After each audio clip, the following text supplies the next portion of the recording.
to the Samaritan woman with the thought process that every woman that we've just talked about who had an encounter at the well is what she knows about the well. That it is supposed to be a place of promise. It is supposed to be a place of covenant, community, friendships, laughter, and sharing. But here she is, midday, alone. And I imagine that every day at that same well, she had the same feelings. Day after day, carrying her little clay jar, 105 degrees. You know, if she had just came at high day, it would have probably been 60 or 70.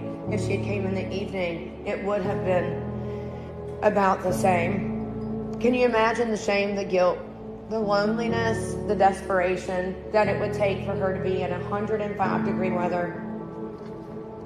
As I thought about her traveling, I thought, how much would that clay pot weigh filled with water? She's walked all this way completely around the wells in her town, come to Jacob's well. She's going to have to carry this filled with water back to where she's living at this time. So 50 pounds, in case you're wondering, is what that would have weighed, thereabouts. 50 pounds.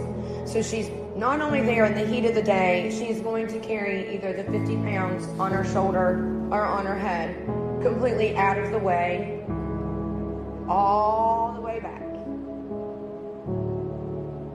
Like, how miserable do those women have to make you feel for that to be what you choose? Just to avoid the women, just to avoid the stares, the conversations, she avoided the wells that were close to her. I know it's not biblically stated, but I know women. I can't imagine that she wasn't the subject of the gossip train locally. I'm sure the weight of that water on her head, she felt every step, especially the longer she walked, day after day, alone and bearing such weight. There were not other women around to help her bear or carry the burden that she was bearing.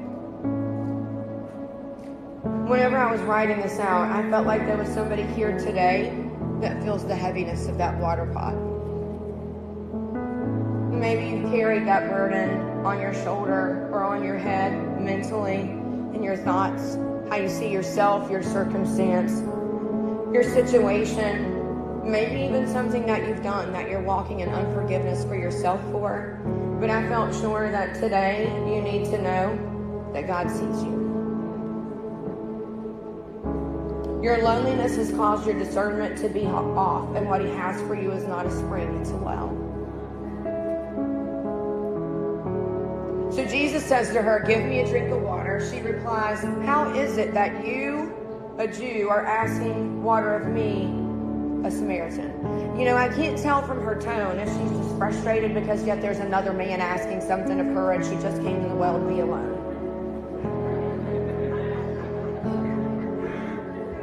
I mean, I don't know. The Bible doesn't say. So, I mean, maybe she's like, oh.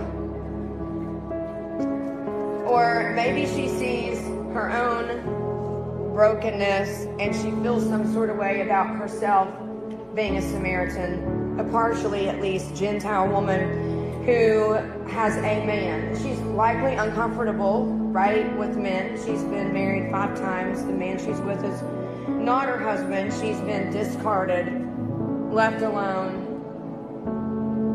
not wanted, unworthy, rejected 5 times. And the man she's with says, "Girl, you ain't even worthy to take my last name."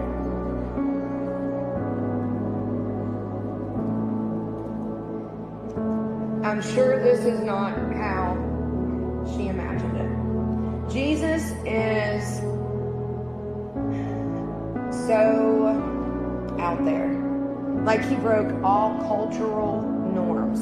He broke the moral norms. He broke the traditional norms. You know, men in that day didn't even speak to their wives in public, and yet here Jesus is with what would be considered a harlot, sitting at a well, speaking to a woman, much less a Samaritan. He broke every rule to reach this woman. What rules do you have in your heart that keep you from reaching somebody that may need you? What preconception do you have that keeps you from seeing somebody as human and in enough need that they need the well that Jesus has placed on the inside of you, but you have a preconceived notion of those people. I mean, is it somebody from a different town? Is it somebody who's homeless? Is it somebody who's addicted? Is it somebody who you knew in high school and there can be no way that you're approaching this person? What norm do you have that prevents you from reaching another woman? This woman had likely been thirsty her whole life, living dehydrated, no self-value, no worth. She responds back to Jesus, this well is deep, and I can't help but think, was she talking about herself? This well is deep. How are you going to get water to this well? It is deep. Was she referencing that herself, that it had been the lineage of Jacob that had caused her to be like that? Were the 5 men who had discarded her people that had come down generation after generation from Jacob, and they had dug her well of unworthiness? Can you identify in your own life where you can establish some independence, where you've determined to dig your own well, where you've determined, I don't need anybody else. I'm just going to go to this well, I'm going to get my own water, I'm going to filter it myself, and I'm going to make my trip all the way back by myself. I don't need anybody. I'm good. Whoever drinks the water I give, Jesus says, will never thirst. She's been thirsty her whole life. Jesus says, the water I give will become a spring of water welling up to eternal life. She replies, sir, give me this water that I will not thirst. This woman was starting to see that a well-watered woman does not live from an external source, that the approval of other women, the love of a man, a well-watered woman lives from an internal fountain. John 4:14, but he who drinks of the water that I will give him will never thirst again. The water that I will give him will become in him a spring of water welling up to eternal life. I imagine that as she sat there that day, she recalled the story of Hagar and how the spring of water became a well. Jesus was intentional with his words because she knew the story. She remembered Hagar sitting there, a spring of water that wells up. You know, numbers in Hebrew are represented by letters. I love to study the Hebrew. So like Aleph is the first letter of the alphabet. And that is a pictograph of an ox. And it means strength, the number 1, the first. It is often used like when the Lord talks about himself. And in the Greek, it's where we get the alpha and the omega. It's the same, Aleph, alpha. The number 1, the beginning. Number 2 means bet, house, etc. So when we get there and Jesus is saying 5 plus 1, he is significantly giving her numbers that make the number 6. 6, the number of men who've discarded her. 6, the number of men who've broken covenant. 6, the number of men who have said you're not worthy. 6 men. You can't have my name. Taking back everything that you thought was yours. I wondered, like, at this point in the story, like, where's her parents? Because, girls, I'm coming for you. I'm coming for you. You ain't been done like that. But they never showed up. She knew she was all alone. Nobody was coming to save her. This was her lot in life. 6. So 6 means vav, hook, human effort, earthly nature, a connector, toil, striving, incomplete, or coming just short of it. But you see, she met the 7th man that day. The number 7 means complete, whole, finished work, rest. Jesus showed up as her 7th man that day. He's showing up today as your 7th man. He told her, I am the Messiah. I am he who you speak of. I'll leave my name for you. I came for you. I see you. He came to make you complete and whole, the same as he did her that day. His announcement to her that he is the Messiah signified worth to her. That had not been talked about at this point in the Bible beyond the 12 disciples and John the Baptist. His inner circle was all that knew that, and yet he chooses a Gentile woman who is a harlot at a well, breaking every rule to reach her, and he tells her the secret.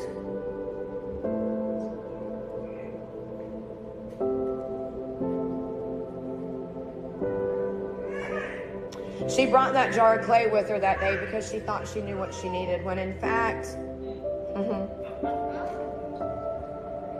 she didn't know what she needed, but Jesus did. She got living water. It says she left that clay pot and ran to the town.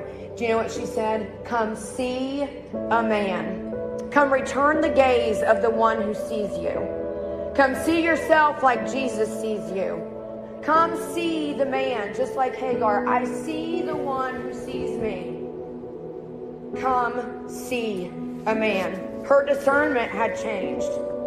We see a well instead of a spring when she leaves him. She sees her value.